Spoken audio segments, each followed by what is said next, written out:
Hi hello welcome back to my channel Sonu Juhi's kitchen. ఇవాల్టి వీడియోలో మంచి spicy tasty cauliflower pepper fry ఎలా తయారు చేసుకోవాలో ఈ వీడియోలో చూద్దాం. మీడియం సైజ్ క్యాలీఫ్లవర్ని తీసుకొని మరీ పెద్దగా కాకుండా మరీ చిన్నగా కాకుండా మీడియం సైజ్గా కట్ చేసుకొని తీసుకోవాలి. ముందుగా స్టవ్ పైన గిన్నెలో నీళ్లు పెట్టుకొని 1/2 టీ స్పూన్ పసుపుని వేసి నీళ్లను బాగా మరగనివ్వాలి.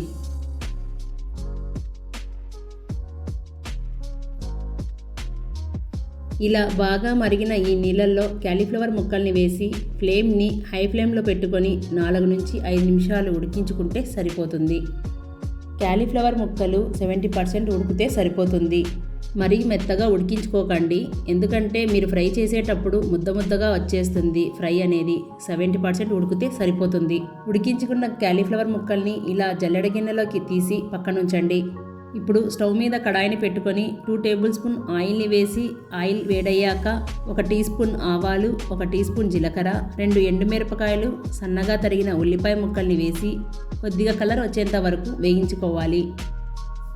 2 రెమ్మల కరివేపాకు. ఇక్కడ వీడియో క్లిప్ మిస్ అయిందండి. ఈ ప్లేస్లో 5-6 వెల్లుల్లి రెబ్బలు కచ్చాపచ్చగా దంచి వేసుకొని వెల్లుల్లి పచ్చివాసన పోయేంత వరకు వేయించుకోవాలి. ముందుగా ఉడికించి పెట్టుకున్న క్యాలీఫ్లవర్ ముక్కల్ని వేసి ఒకసారి మొత్తం కలుపుకున్నాక ఫ్లేమ్ని లో ఫ్లేమ్లో పెట్టుకొని మూత పెట్టి 2 నుంచి 3 నిమిషాలు మగ్గనివ్వాలి.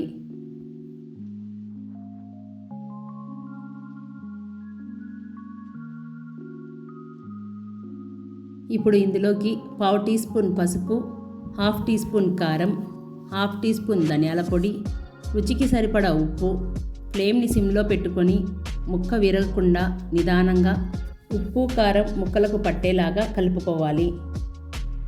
2 నుంచి 3 నిమిషాల పాటు వేయించుకున్నాక 1 టీ స్పూన్ మిరియాల పొడిని వేసి 1 నిమిషం పాటు వేగనివ్వండి. మిరియాల పొడి టేస్ట్ చాలా అంటే చాలా బాగుంటుంది. లేదు మాకు బాగా స్పైసీగా ఉంటుంది అనుకుంటే కారం స్కిప్ చేసి మిరియాల పొడి ఒక్కటే వేసుకోండి. చివరగా సన్నగా తరిగిన కొత్తిమీరను చల్లుకొని స్టవ్ ఆఫ్ చేయండి. క్యాలీఫ్లవర్ పెప్పర్ ఫ్రై రెడీ అయిపోయింది. సాంబార్, రసం, పప్పుచారు సైడ్ డిష్గా చాలా అంటే చాలా బాగుంటుంది. లేదా చపాతీ, రోటీలోకి తిన్నా సూపర్గా ఉంటుంది. మీకు ఈ వీడియో నచ్చిందని అనుకుంటున్నాను. మీకు ఈ వీడియో నచ్చినట్లయితే ఇలాంటివి మరెన్నో మంచి రెసిపీస్ కోసం సోను జుహీస్ కిచెన్ని సబ్స్క్రైబ్ చేసుకోండి.